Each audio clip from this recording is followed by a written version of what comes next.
Welcome to the Ignite the Day podcast hosted by Rhema UK and Ireland. Igniting your day with revelation, inspiration, and encouragement, helping you to live the life that God has called you to.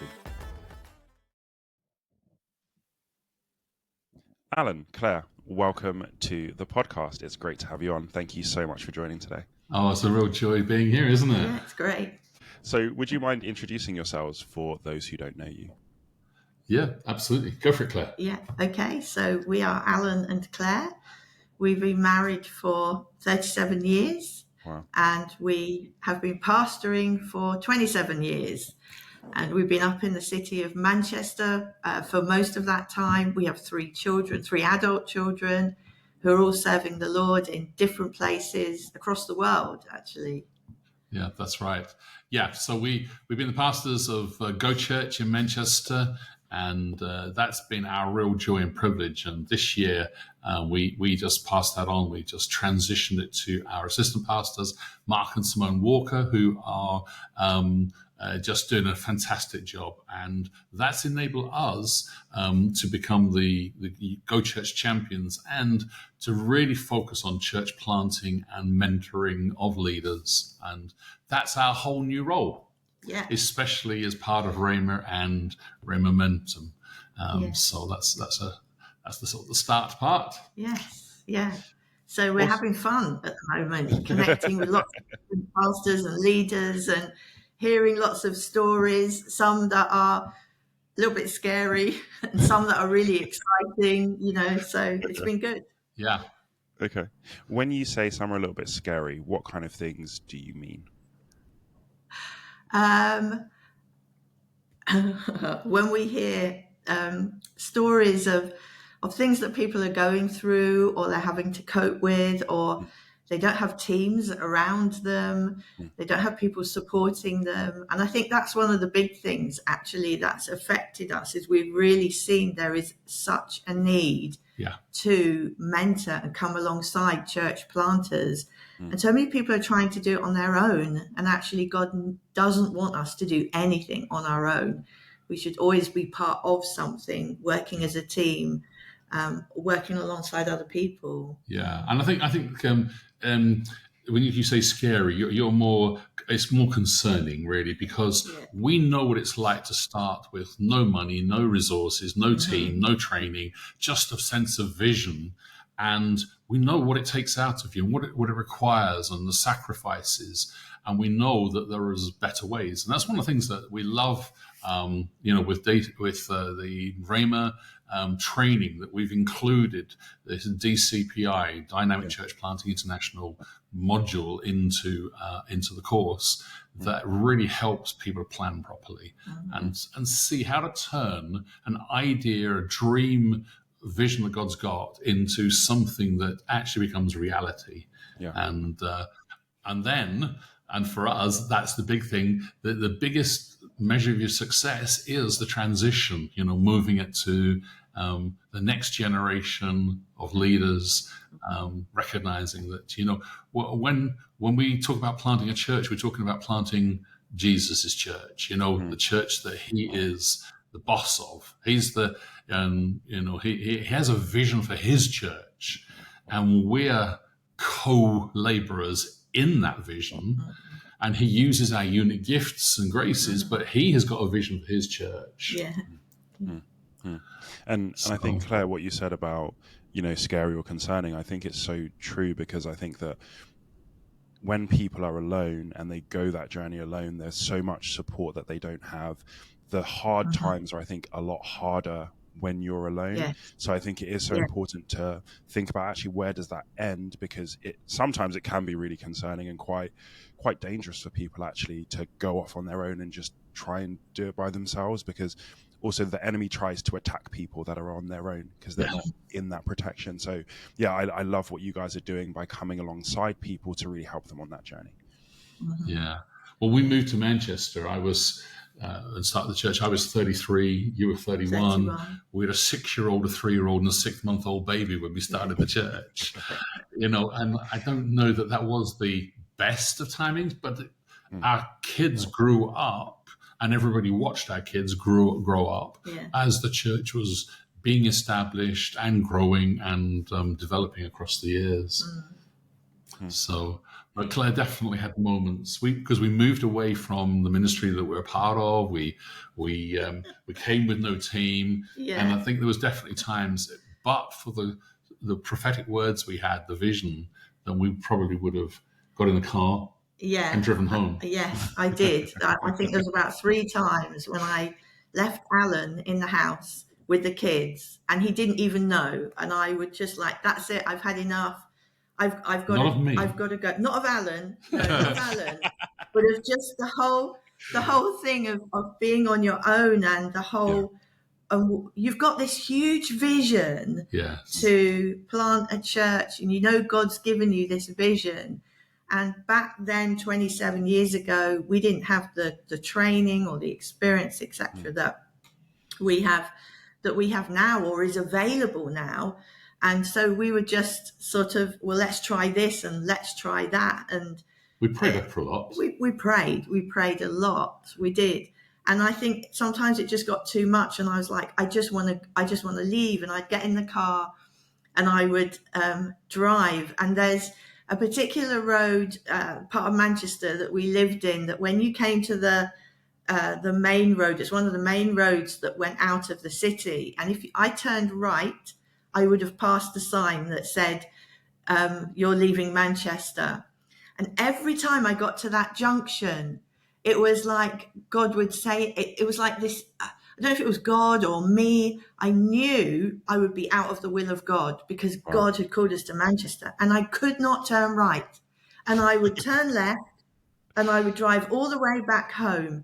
And I'd go into the house. And there was one occasion, Alan didn't even know I'd left the house and come back. It was so quick, but I think it was just that frustration built in me. And I was like, I've got to do something. And I was like, let me home, and that was enough for me to come back. And but it didn't last long, because it was soon after that we would go and visit family, and we'd go and visit friends, and we would drive back, and it was a real sense of, we're back home, this city is ours. And so, but we knew it's hard, when you make that initial, because we left family, we left the support side of things, we left the big church that we've been part of to be just the 2 of us and the 3 kids.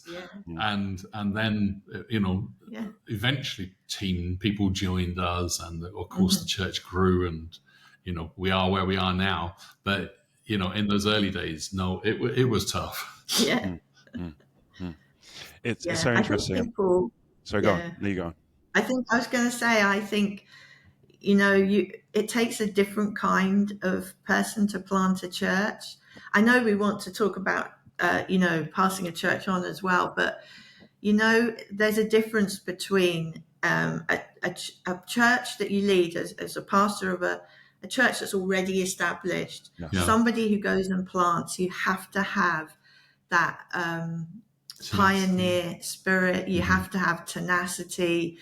There has to be we're going to hold on because we know this is what God has called us to do. There is a different anointing for someone to plant a church than someone who is pastoring a church or taking on a church that's already established, if that makes sense. In fact, we had been the part of the pastoral team of Kingdom Faith under Colin Urquhart's ministry, and we oversaw grow groups, small groups, house groups, and there was about 250 people that we were pastorally responsible for. But I can tell you, the weight of carrying 20 people in Manchester on our own was like 20, 30, 100 times more than carrying as part of the pastoral team, those 250 people down in Horsham. So it was a big shift. It was a big change. Why do you think that weight was more?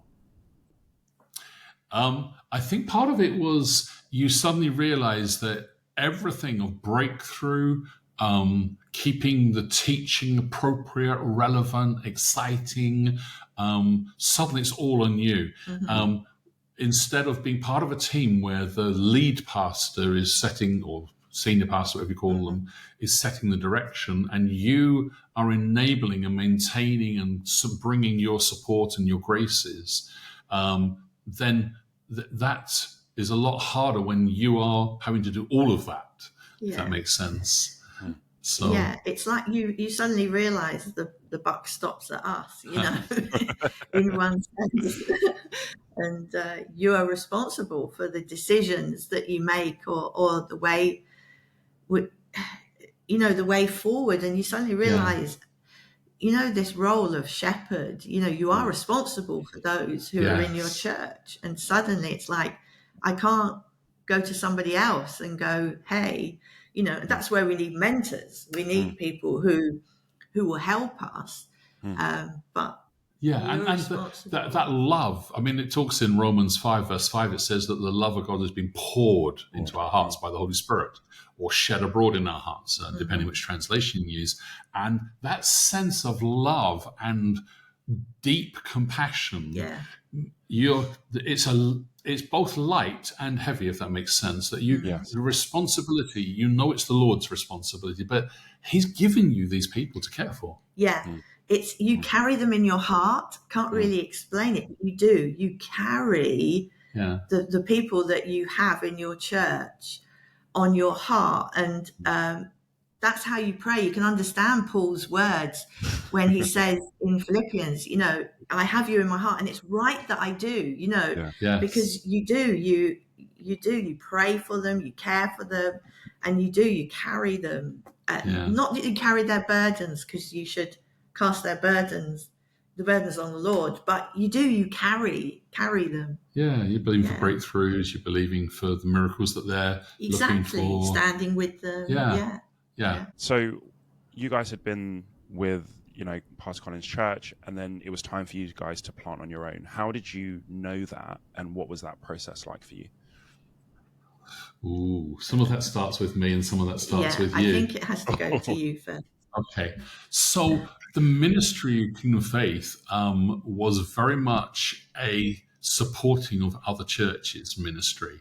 And the parallels between Kingdom of Faith and Rhema in terms of the story and development of Pastor Colin and Brother Hagen are quite interesting. A pastor running a church, lots of amazing things happening, begins to itinerate more, and eventually that itinerating becomes the most important thing, but then needs further training, and the Bible college starts, and then after a while, then the challenge is it still relevant, that teaching? And they started a church. I mean, that's my version of the story.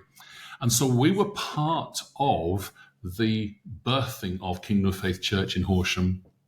And we were young. We were like 25, and we became grow group leaders, small group leaders, and that shocked us.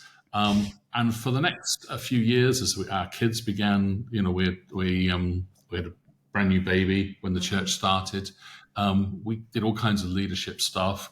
I was the finance director for the ministry, and we ran groups, and then we became area pastors overseeing multiple small groups.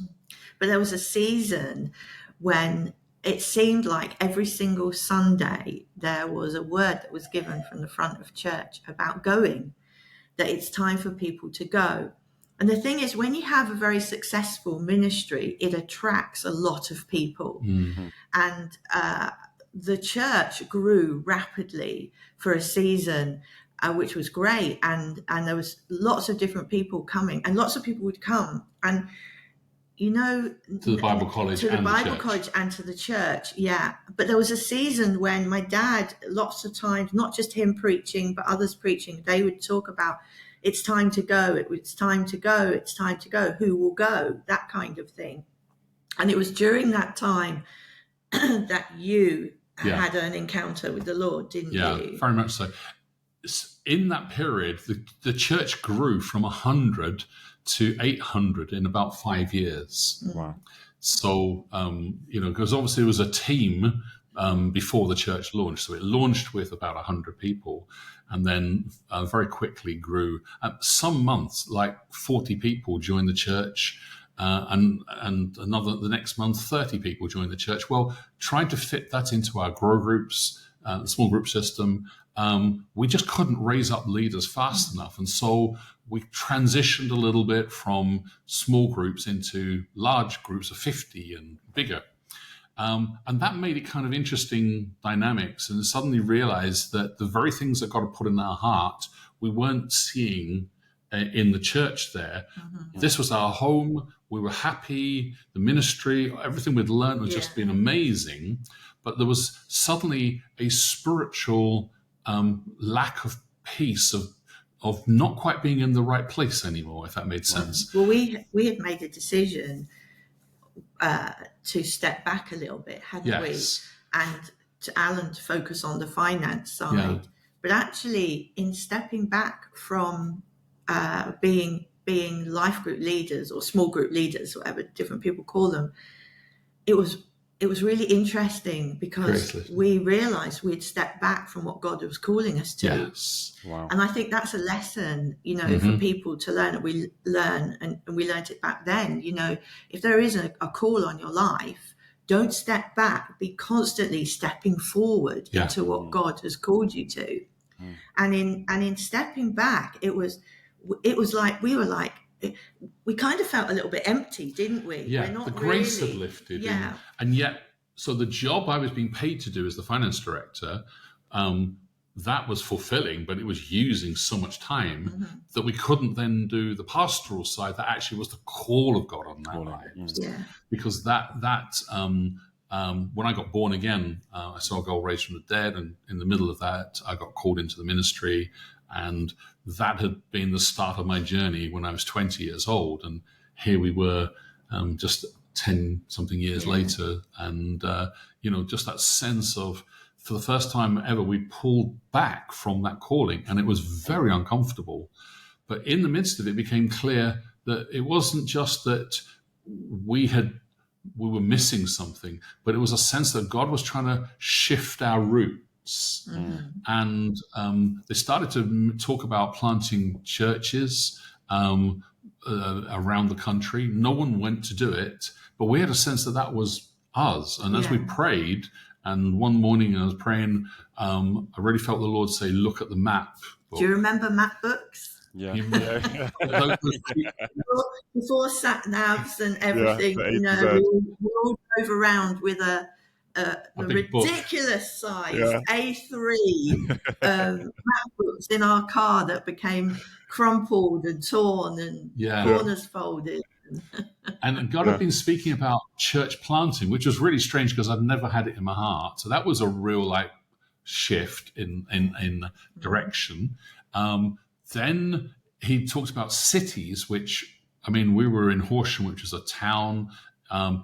City would never grow. Neither of us had grown up in the city. So that was like, okay, because just every scripture he took us to was about cities. And then he spoke about this city, Manchester, that we then found ourselves coming to. And it was, look on the front page, and the only city on the front page was Manchester. And I'd never realized of the map book. Yeah. So we then went to a meeting like the day or so later, and Pastor Colin was talking from the front about the fact that it was time to plant the church again.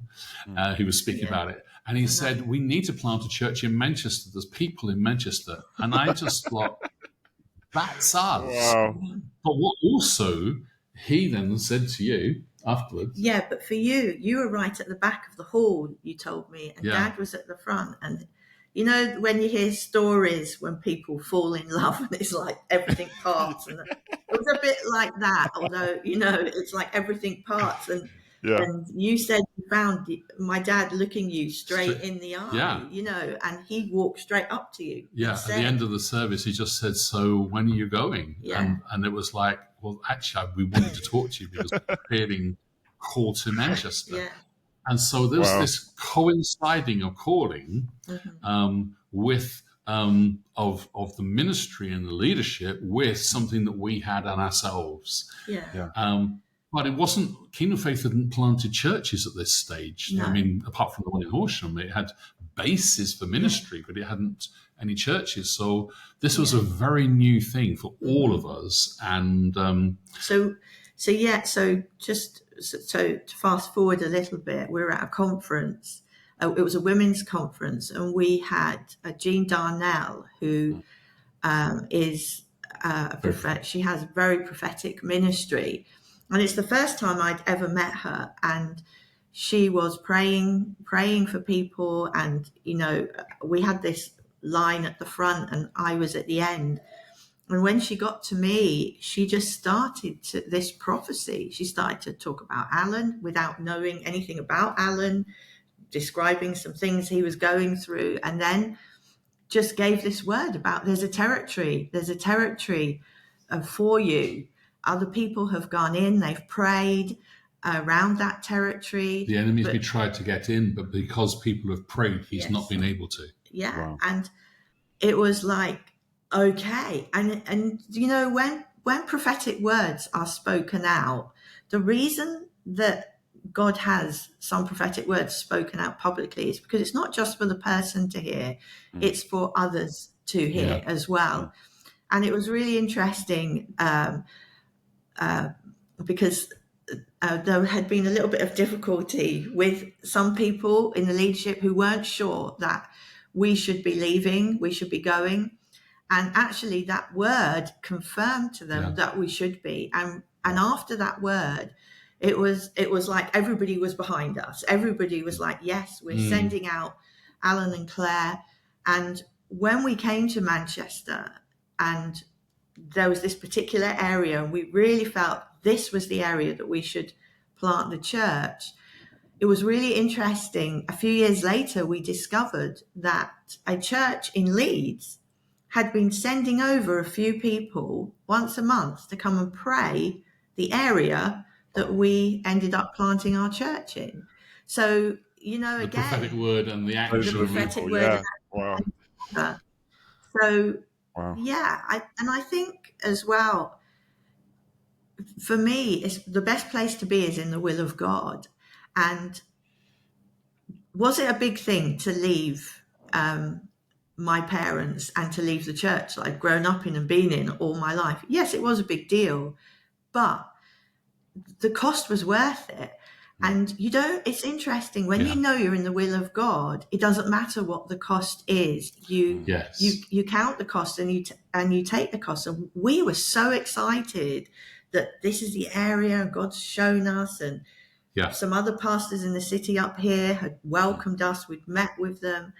And it was like, this is the right thing to do. And it was a huge step of faith, but it was brilliant. We've had lots of fun. And prior to that, although we would been involved in the ministry, we were behind the scenes support, if that makes sense. Yeah. We would do the catching, we would do the serving, the cleaning, the praying for people. I did the accounts. We were never the upfront people that laid hands on. And I think a little bit like Philip, kind of preparing tables for people, and then suddenly finds himself in Samaria and everything's happening around him.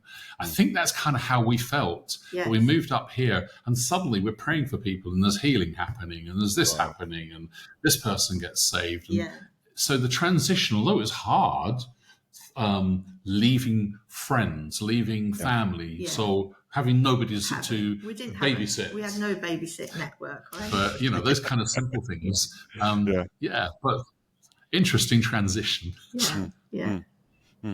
And what were some of the things that you did to transition well? Because it sounds like you were sent out well from your church. There might have been some challenges, but it sounds like it was a good transition. What were some of the things that you did to make it good?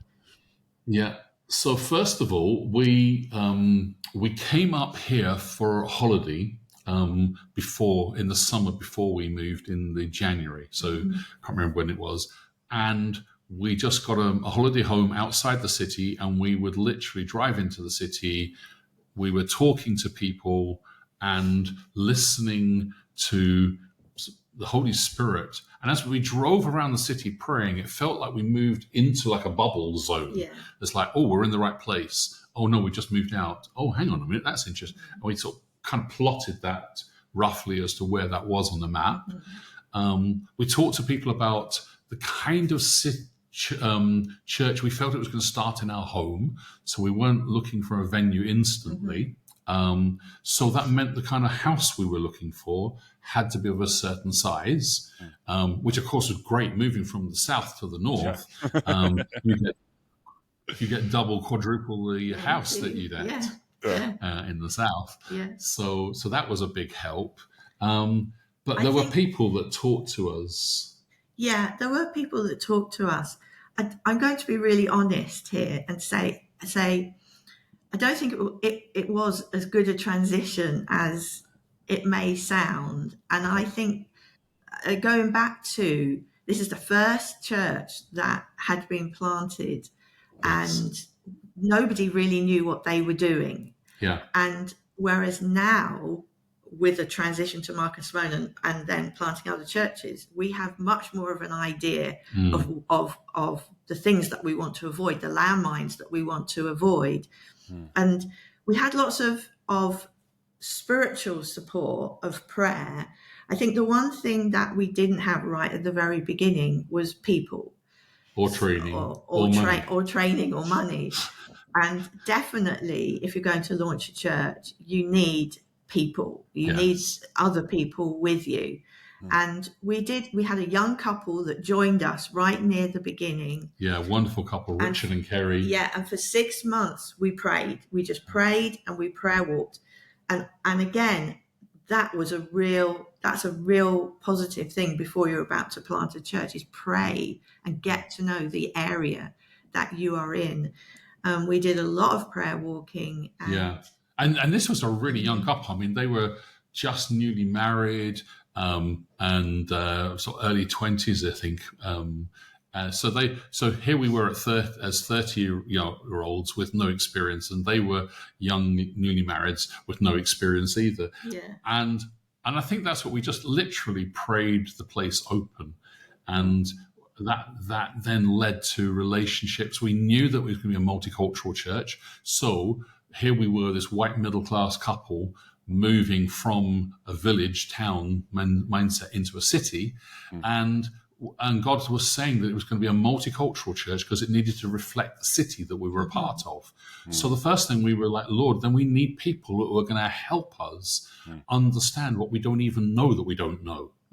And a couple that joined us right at the start were Joy and Keewell. I mean, he was from a Indian Sikh background who had been saved for a number of years, and Joy was Afro-Caribbean, and they're just an amazing couple. And I think God put around us people that helped mold us, inform us, when we didn't even know we were causing offense, or when we were just blind to, not to other people's prejudices in us, but maybe to prejudices in other people, or hurts, where you can hurt someone because you don't even know that it's an issue to them. You know, you can touch someone, you know, but if they've got a bruise there, that's not just a touch, that's a hit.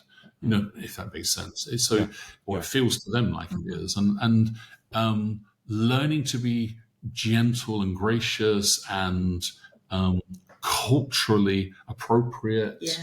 They taught us, and the Holy Spirit, obviously, as well. But, you know, that kind of transition, we prayed into those kinds of things. Lord, bring us people who are going to help train us, if that makes sense, because we didn't have the training. You know, we've grown up with people from all kinds of different backgrounds, but we in being pastors, you know, I think as we learnt so many lessons in planting, and we often say, you know, let's learn from our mistakes, because we made loads of mistakes. We can teach you what not to do. We can teach you what not to do.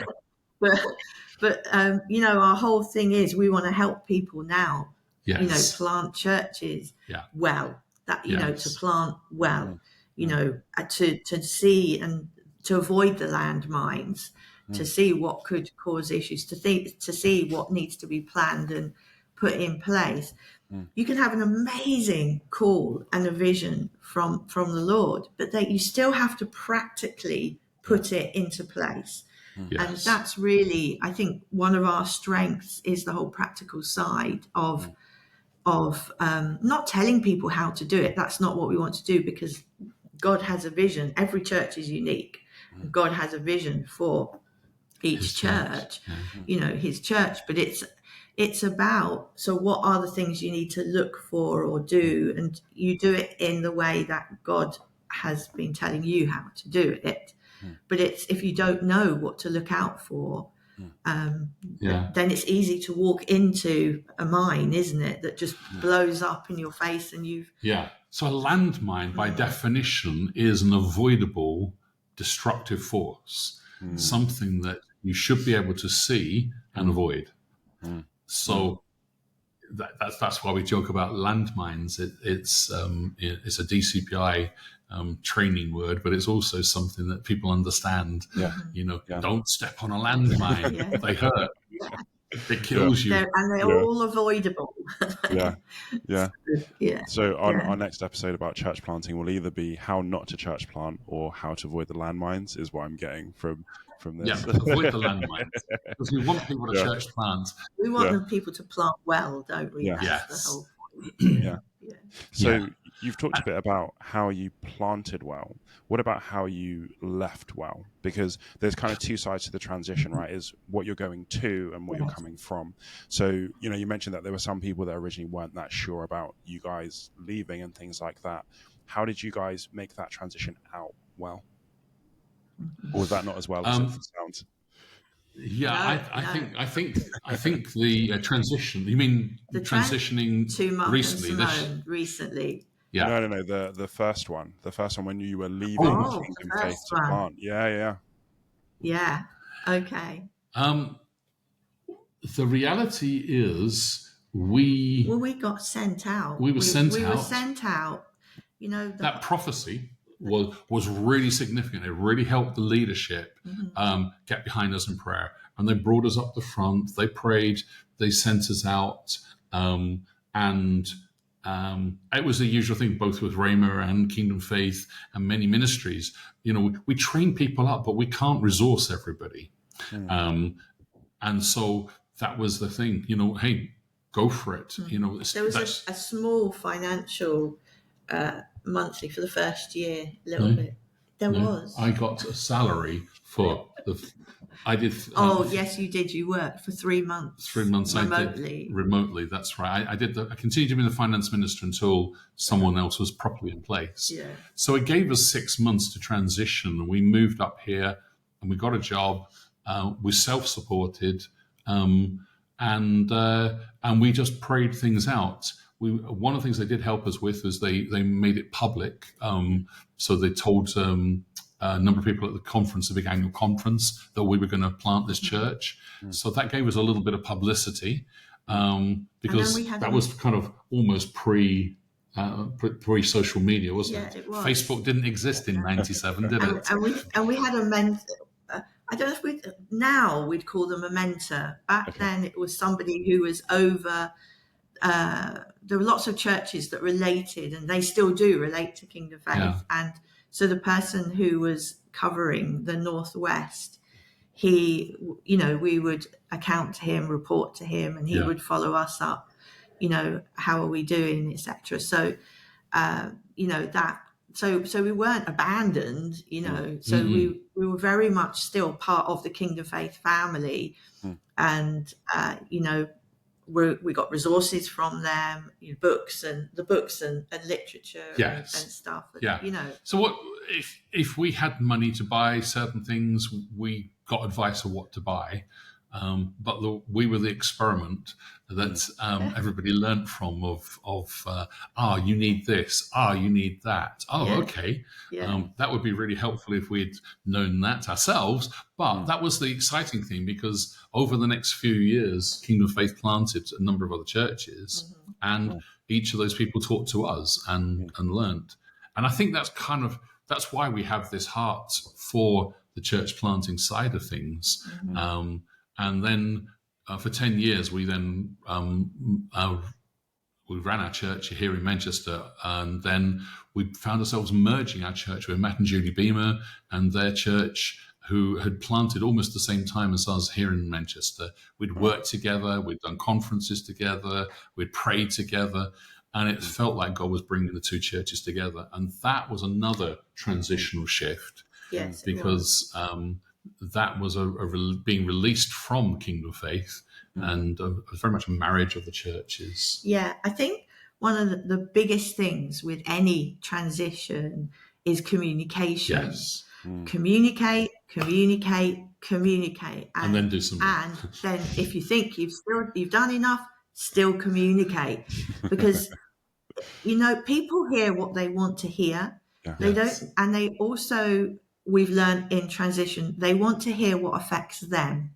Yes. So they don't always think about what affects the other side or the other person. And so when we merged the two churches together, lots of people actually said to us, it's not going to work. And I think a lot of time when you think about two churches coming together, you think about one that is small, it's going to die, it's not doing very well. And so it needs, it's coming into another church. Whereas a takeover or something. We were doing something completely different. We had two churches that were strong, that were going well, that were growing. And we made a decision. And, when we went to see my dad, because I think this is really important, because we were a daughter church, and we were the first daughter church for Kingdom Faith. And we realized we're going to have to go. We're going to need to talk. And Pastor Matt, he said to us, it's almost like I need to ask permission, just like, a prospective groom would go. Yeah. And so we flew down, we had this meeting with Dad, and literally that's what happened. Pastor Matt asked permission. Can we merge? Will you release your daughter church to come and merge with our church? And, it was at that meeting that Dad just went, you're both strong churches, and you could still both grow. But if you come together, then together stronger. Yeah. And that's very much what we went into, is that together stronger. And you take the strengths of one church, it was very mission focused, the strength of another church that was very family focused, and you bring them together, and suddenly you're strong in both family and in mission. And so this whole thing about going into the world, you've got your own world around you, but you have got the whole world. And it was good. We became strong. But at that time, when we did come together, and we did it like a marriage, it might sound funny, but that's really what the process was. We were two parties coming together. Our leadership teams all had candles. So dial back a moment. Oh, dial back. So we each talked to our leadership teams. Oh, yes. And again, it wasn't just Alan and Claire, the leaders, have a vision and we're just going. Yeah. And it wasn't Matt and Julie had a vision and they were just going. But each of us, our leadership teams were fully in that decision. We didn't know exactly what it was going to look like, but then when the marriage service happened... But then let's dial back again. Okay.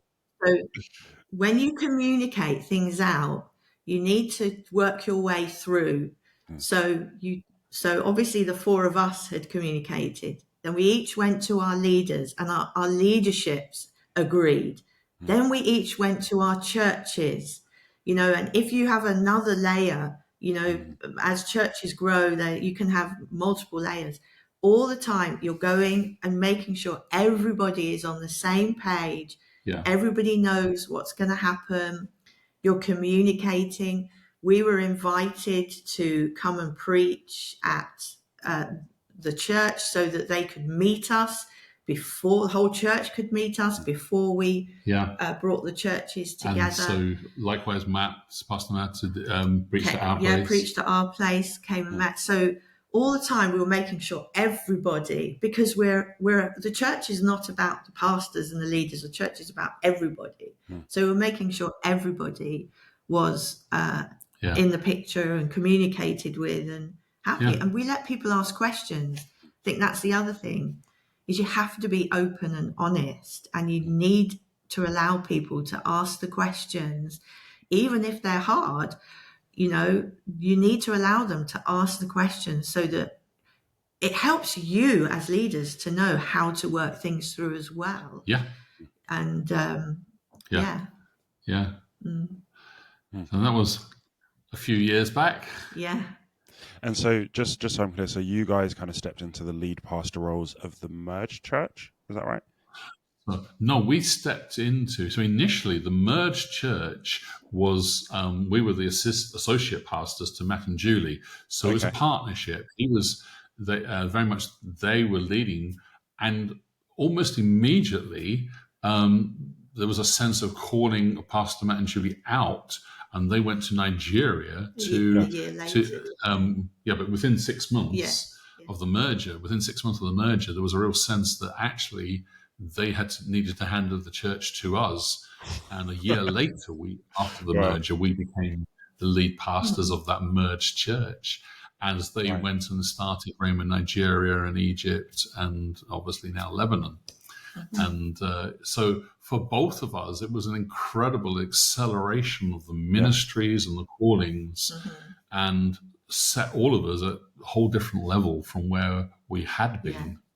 Yeah, and going back to this communication and how important it was, we agreed to have a meeting every single week. So the four of us pastors, after we'd merged, would have a meeting. Sometimes it was only 15 minutes long, but the point is we had a meeting, and we said we can ask each other any question, and we can challenge each other if we disagree with something that has been said or done.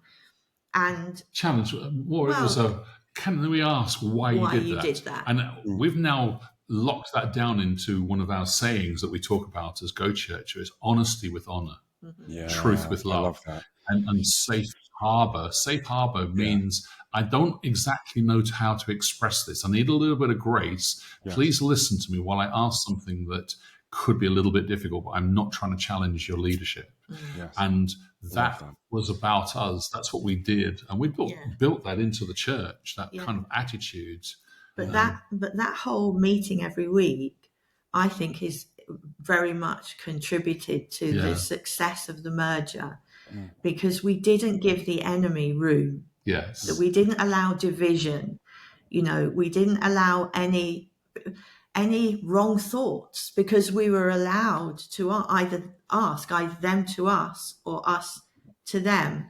And to this day, I think... Well, we're still working with them. We're still working with them. So obviously... 17, 18 years later.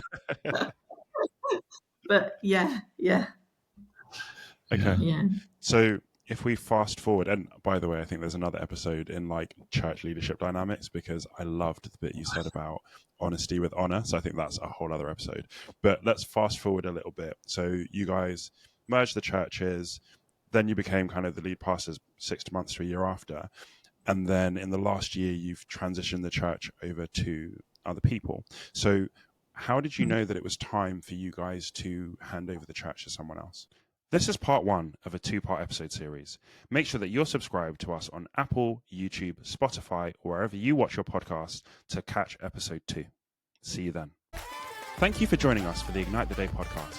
We hope that we've ignited your day with revelation, inspiration, and encouragement, and that we're helping you to live the life that God has called you to.